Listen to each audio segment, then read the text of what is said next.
Hello, and welcome to the How I Tested That podcast. I'm your host, David J. Bland. I'm an author and advisor, and I'm fascinated with testing early stage ideas. I've helped companies all around the world, and in this podcast, I connect with entrepreneurs and innovators who had the courage to test their ideas with real people in the market, with sometimes surprising results. Please join us as we explore the ups and downs of experimentation together. In this episode, we have Dave Masters, who is the Director of Product at Realtor.com and a product management mentor. Thanks for joining us, Dave. David, so good to see you. So glad to be here. Thanks for having me on. Yeah, I was thinking back when we first met. It was quite a bit before the book, actually, and we were working on testing some stuff, and you were gracious enough to even be a case study in the Testing Business Ideas book. Yeah, good time. It's fun to go back and sort of relive those times. Felt like a lifetime ago, but it was a bit. Yeah, I know. And so I guess maybe we can start there with your thinking around, how do we do this testing in a big company? How do we break out of this I think there's this perception of a feature factory mindset of every big company in the world. We're just like a bunch of feature factories.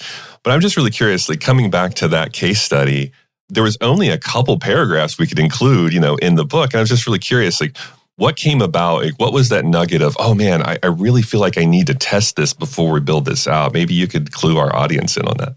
Yeah, sure. So if it's helpful, maybe I'll set up with just a little bit of context, David, on the story. So we had a new product that was aimed at homeowners. So at Realtor.com, we basically think about the entire life cycle of home shopping, ownership, selling, et cetera.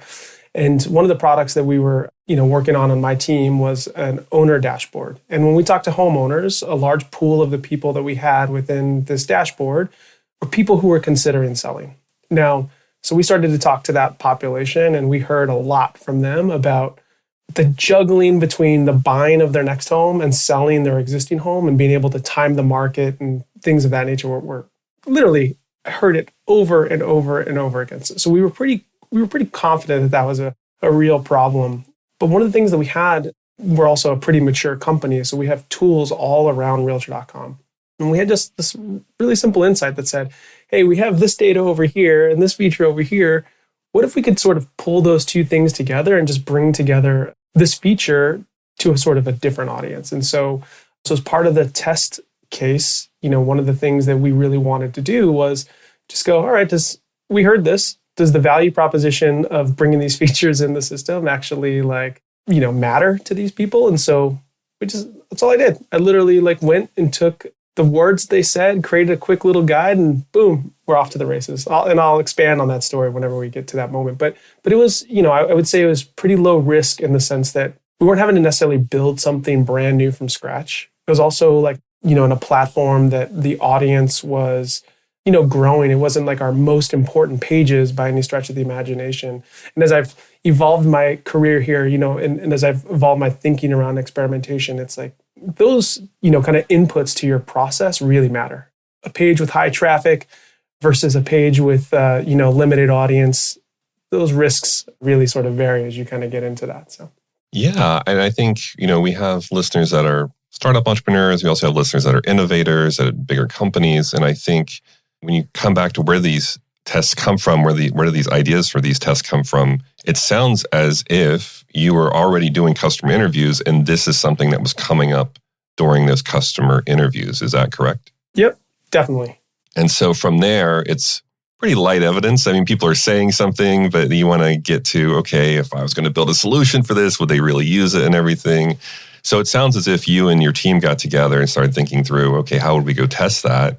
And yeah, if you could just dive into a little bit of, it's in the book, but I thought maybe expanding upon it a bit here in a podcast together would be fun for the listeners. So what are some things that you did after you heard those insights from the interviews? Kind of walk us through your step-by-step of how you began to design and run a test on that. Yeah.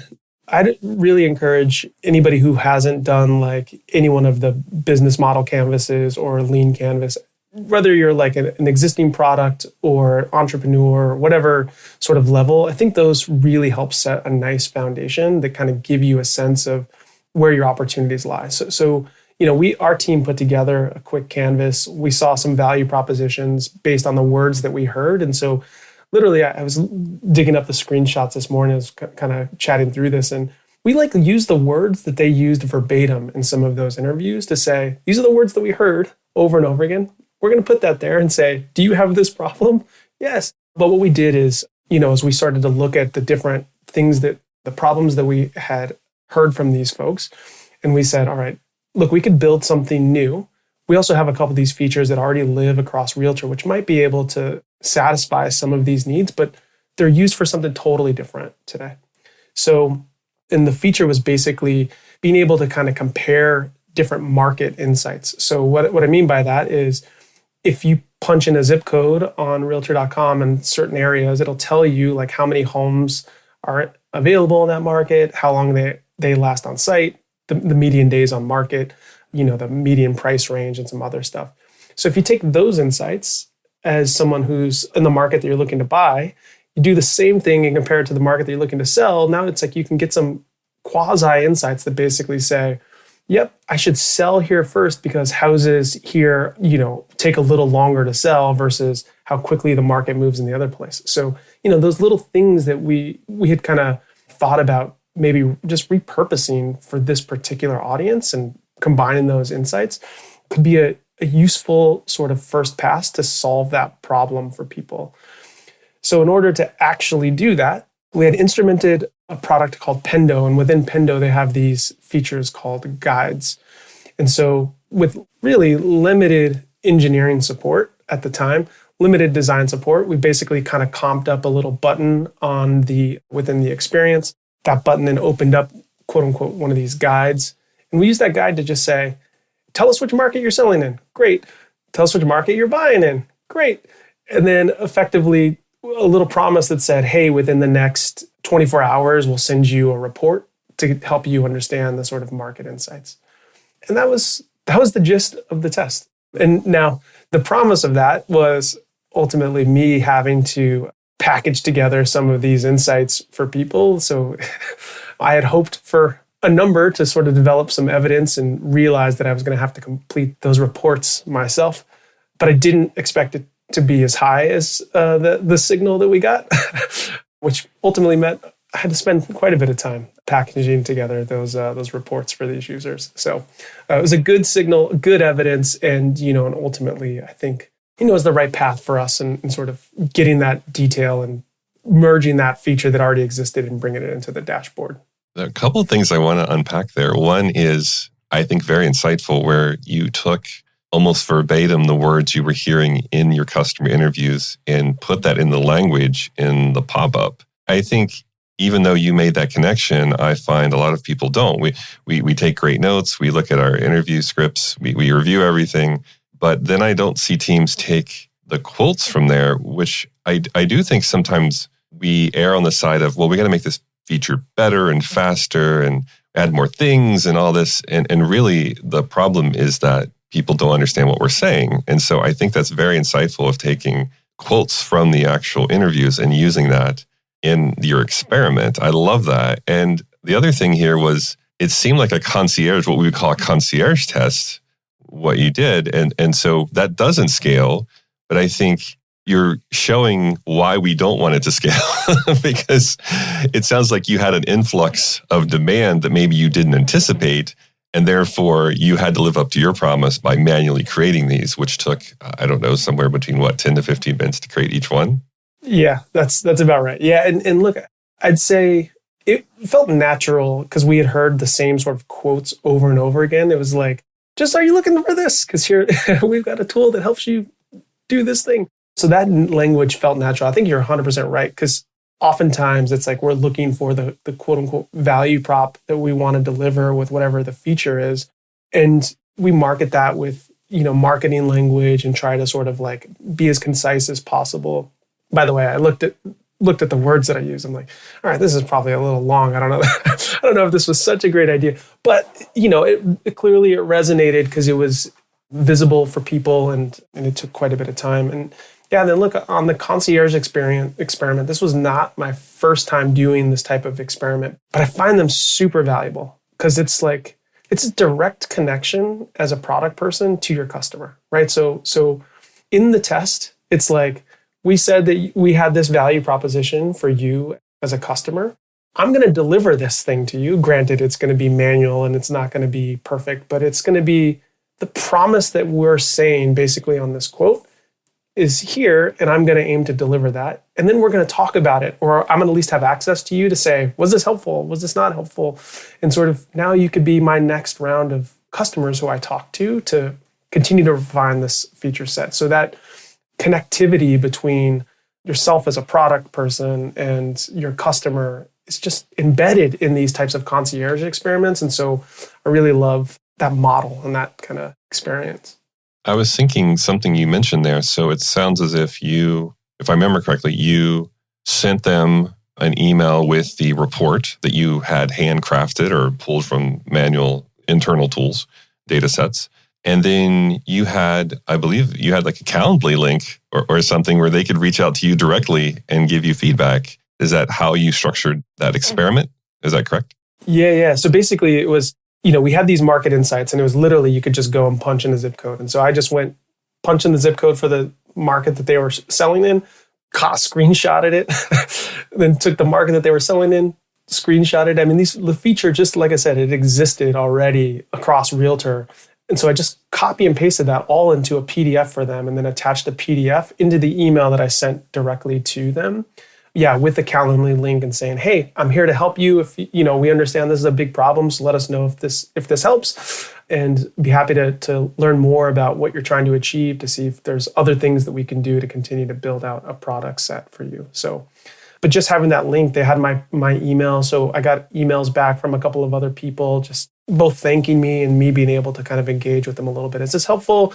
Let me know if your markets change or if you need anything, right? Just kind of can start that. It's very simple and practical and and again, direct access that doesn't scale. Yeah, it doesn't scale, but it sounds as if you learned quite a bit and that you were closing the loop there, where you would send something out, people would reach back out to you, you could talk to them about how they used it, what they liked, what they didn't like about it. So quite often we put stuff out there and we don't know how it's received or how people use it. So that's a really important loop to close. I'm curious, did you use any of those learnings to inform where you took the design of the solution, or what was after concierge? If you could just enlighten our audience listeners of what happened after you were getting those insights back from people after manually delivering PDF dashboards to them.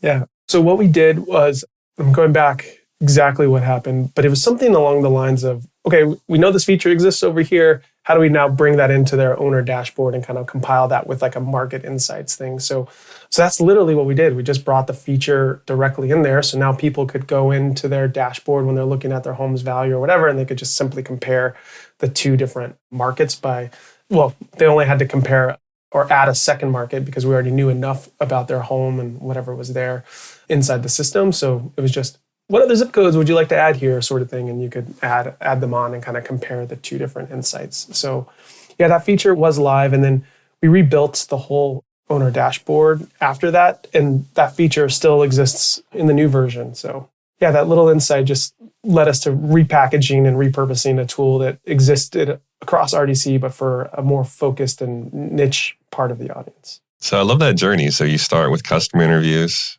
learning about specific problem or unmet need. You use the words of the people you're interviewing in the pop-up. You concierge, deliver what you think could be a solution for them, but you don't really build anything. You get feedback on that. And then you realize there's another part of the system, of the platform that already does this. You could pull over and give it to people in their time of need. So you really doesn't sound like you had to build much of anything to deliver value to your customers. Definitely. Yeah, that's right. And those insights still inform some of the way that we think about the product. Right? We know that by just adding some insights doesn't magically make that problem disappear. It just gives them one additional tool to start to work through that. So, we still have to continue to evolve our own product offering to say, hey, this problem is really acute and a lot of people feel it. And so are there other things that we could do to kind of take those learnings and bake them into our offering overall? So yeah, I think that the way you laid it out is far more concise And, it probably didn't feel as simple as that at the time of it, but it's like, it's a repeatable process. And I had mentioned, it wasn't the only concierge experiment that I had done. I had done one where one of the value props, David, was to deliver something manually daily for some users. And so that took a real toll because me and one other person on my team, we were like packaging together these emails like every day for like 10 days. Again, good signal and a good relationship with our customers. But boy, that one was time consuming. This one wasn't as bad. It sounds as if I'm wondering, is there a threshold? Well, I have a couple things about concierge. It's one of my favorite experiments out of the library. And I feel as if there are a couple things here. So one is, yes, it doesn't scale, but it can be really insightful, but somewhat time consuming to put things together. I'm curious, have you ever maybe internally saying, oh, if I spend more than N number of hours on this, I'm going to automate it? Or how do you know when it ends? You came up with a 10-day time period. I'm just wondering, how do you not get stuck in concierge forever with some of these? It's a glutton for punishment, David, I guess. I never figured it out. To be honest, I think when you're in the thick of it, and there's maybe something there in your experimentation template that you could put. How much time is too much time to spend on concierge? Because it can be pretty time consuming. But ultimately, I actually think spending that time up front is way better than spending the time building something and not hitting the mark either. So you're either spending a little more time up front, getting those insights, getting the learnings and sort of learning what to build versus, all the other things where you spend a whole slew of people's time building something that goes, this didn't really work. So I'd much rather me bite the bullet or someone on the team bite the bullet and do some of that concierge work versus going the opposite path. Yeah, that's interesting. I'm wondering, you've been around bigger companies and you've been around other product managers. I know you mentor folks as well. I'm curious, what do you think are the pushbacks on doing something like a concierge? Like, what do you think prevents product managers from signing up to do something like this and gather insights on whether they should build or not? I think especially at a company like ours, we hire product managers that have experience. We have a really mature product group who are all great and super sharp. And I think kind of takes you a bit to sort of say, well, why would we not do this? And kind of a mentality change, I think. There was someone on my team who was feeling a little stuck and, we had to sort of figure out all right, well, how can we move forward? And I remember us talking through this idea of a concierge. She was like, really, we could do that? And I was like, yeah, why could we not do that? And so I think it's that sort of mind shift change about the why not model versus the why do it model. Because ultimately, I think there's no reason not to. I would say though that I mentioned earlier, this kind of idea about the risk and what areas of the experience you're testing into really can blow out a concierge model quickly. So the pages that I was working on for some of these tests are, a lot less trafficked or, so if you were to light something up on one of our more higher trafficked pages and more valuable pages, I think it's a little harder to do that because, there's a lot of people there. The risk becomes a little bit higher. The volume that you might have to get or that you get might blow out real quick. So I think that you got to kind of bake that into your model about where and how you introduce a feature like this too. So that's not to say that you can't do it on those pages. I just think you have to be a little bit more thoughtful, and people are probably a little more nervous about testing on some of those higher traffic pages. I feel a little less concerned about that, but I think that those concerns probably prohibit people from thinking as starting that path.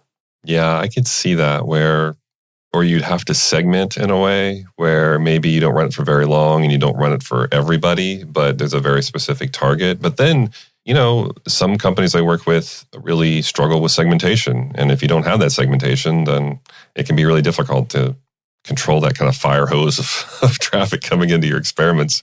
So I think it's easy maybe sometimes for me to say, oh yeah, just keep that experiment small. But at bigger companies, it's actually somewhat challenging to keep that experiment small if you can't segment to a specific subsegment of your traffic and toggle things on and off easily. I can see where that might be very intimidating for people. So Yeah, I could see that. I'm curious, so we're talking about concierge quite a bit today. What other experiments have you really enjoyed over the years? Like, what are some of your favorite ones outside of concierge that you've had fun running, trying to test some different ideas that you've had? Well, and I think in the book, customer interviews are sort of a staple. I think those are critical. I think the more that FaceTime you can have with customers or your users is super important. So I think that should just be an ongoing rhythm. You should always be doing that. We have done Wizard of Oz experiments where the end result felt like a magical product that was also handcrafted and curated by someone on the back end. So I think that's the sort of the delineation, right? It's just this concierge can feel scrappy and feel sort of like there's someone on the other end, whereas Wizard of Oz just is basically the same thing, but the magic all kind of happens. It feels magical, but everything happens behind the scenes.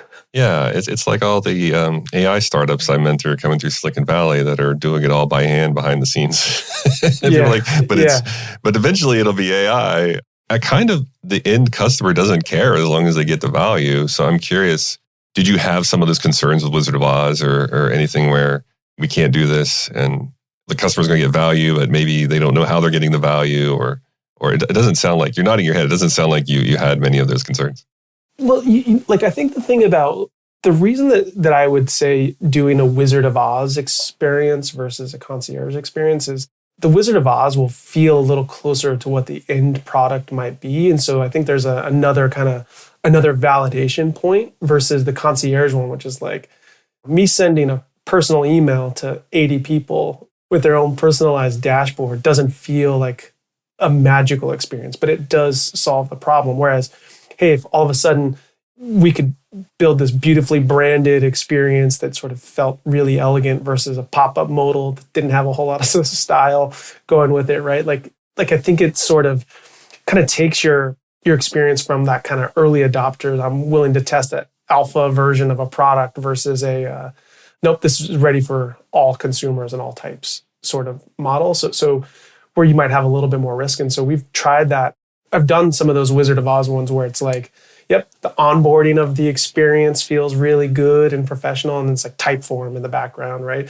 And then or like a Google sheet, and then something's kind of pulled together, and the delivery of what it looks like in the end looks really polished and nice, and and that's because we probably had concerns or risk that we wouldn't get those learnings through a concierge, or we had the learnings through a concierge, and now we were trying to validate the product was sort of ready for a bigger audience. And so those would be kind of maybe some ways to differentiate which of those experiences to deliver. Yeah, I think what you're describing, if I'm listening and hearing this correctly, it's almost as if with concierge, you almost bias the customer a bit because it's obvious a person is involved, and it might off-put people who aren't early adopters, who don't maybe want a person involved. But with Wizard of Oz, it's less about biasing people with the presence of a person, even though you're doing it by hand behind the scenes. It feels more magical in a way. So potentially, and I haven't really thought about it this way, but potentially that could be closer to the real world experience of if we had a product that was doing all this behind the scenes, this is what it would act like. So that's a very interesting take on things where some of these, you almost have to say, well, if we're going to do a concierge or a Wizard of Oz, if I'm biasing people with my presence, is that okay at this scale and what I'm trying to learn? Because it's almost as if you would, let's say you're testing out a vending machine, and it's like, well, instead of putting a vending machine there, we're going to put a person there just selling stuff. It's like, It's not the exact same as a vending machine, but might bias the people. Some people might not want to walk up to somebody and buy something, and maybe a machine they'd feel more comfortable with. So I do think when we're talking about the differences between concierge and Wizard of Oz, just the presence of a person involved does tend to change the dynamics a bit of what you can learn and the end customer experience. Yeah, 100%. I totally agree with that. And I think it was probably you that posted this, David, where I saw this, but like that idea of someone going to a coffee vending machine and getting an espresso, and behind the machine is just literally a guy like making the espresso drink and then serving it out. So it's like, it kind of feels magical, but it's not really. And so, because there's somebody else doing that people aspect and that the connection bias between a human and a non-human, it definitely is going to have impact. But like, I'd say, especially for early stage ideas, like if you're really trying to get those learnings and start to understand if the value prop is there, like before spending all of the time on designing this thing and that experience, like I'd probably use a concierge as a step before a Wizard of Oz, if in a lot of cases, because I'd want to get those earlier stage insights before spending too much time. Well, that's probably before products were so easy to build. Now, like you can you can light up some pretty quick stuff pretty fast with no code tools these days. So, maybe it's really kind of thinking about that. Is this going to be harmful if I'm involved in this process versus it all feeling magical and not having a face associated with it? Yeah, I think that's a good way to look at it. And you're right, the cost of development, I used to say with a lot of confidence, I would say, well, building is the most expensive way to learn. And now I have to say, well, it's one of the most, but it's not always the most anymore because you can build so quickly. But I do think that leads to situations where you're building things and throwing it out. And when people don't use it, you don't know why. And you have to reverse engineer all that anyway. So I still think even though the cost of building has come down, it still makes sense to do some of this discovery and understand the value prop and a lot of the words you're using today in this interview of, understanding the voice of the customer and understanding the pains they're experiencing and what they're looking for and all that. I mean, yeah, you could skip all that and jump to build, but then if they don't use it, you're kind of stuck guessing why they're not using it. So I'm just curious, switching gears maybe a little bit here. So you're doing this inside of a big company, and I know a lot of our listeners are also at big companies and trying to champion experimentation. And I'm just curious, like, what tips or tricks could you give your fellow product managers that are like you in big companies, wanting to test, different things and feeling that maybe they're not empowered to do so, or you mentioned kind of why not, like why can't we do this, and that mentality. I'm just curious, do you have any kind of tips or tricks you could give them on how to get started with, even small tests inside their company? Yeah, I mean, I'm probably preaching to the choir a little bit on this with you, David, but like, I really do think the more that you can identify the kind of the de-risking of an idea that's going to cost a lot of money and a lot of investment, I think is a great way to sort of to highlight that. So, like if you propose a way to sort of test something that we want to get this learning, and you use things like, assumptions mapping or some of these other canvases that really sort of highlight the risks associated with a particular thing. And, and I like Melissa Perry's product kata. I like that because it's such a simple way to kind of think about it. Like, this week we need to learn X insight. And so the way that we could do that is we're going to run a quick experiment that sort of gives us that insight.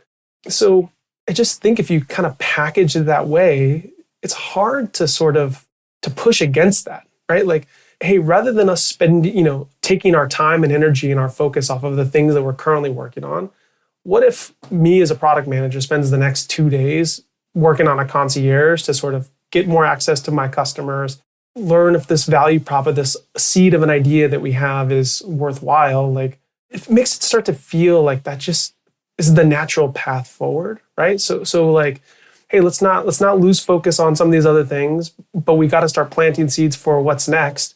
So in order to plant seeds for what's next, let's take the insights we've heard from people over and over again. Let's go start to think about, all right, well, we have these 5 ideas. Okay, well, let's pick one of them and let's figure out what is the riskiest part about that. Let's find a way to test that, and sort of get those learnings that we can then report back on whether this is the right thing to build or not. And so, I think the more that you can just sort of become a champion of that sort of de-risking mentality. And I would say the other thing too, especially as a big company, like when you're thinking about what you're testing, each of these tests have some cost with them, right? Whether that's people's time, whether that's a trade-off for another feature, or that's something that you're going to take away from other people, whether that's a little bit of engineering time. Like, so really think about the upside that what you're learning is going to deliver, because you might have to balance that with ultimately what it's going to cost to actually run this thing and what insights you're going to get from it. So, I'd say you just got to kind of build out your own model for how to champion that internally. And, if you work in like a growth team, like frankly, you probably are doing a lot more of this type of stuff, right? Because you're really sort of rapidly getting through to figure out what's working and what's not working versus hey, we're moving this metric 0.5%, and that really matters a lot. And so those types of experiments will be a little bit different versus we got some new ideas, planted some seeds for some bigger things that have a lot of risk with swinging the bat. So I don't know, as much as you could do that, that's probably the advice I'd give. Really thinking about what those costs and what it costs to not do it is probably worth balancing out.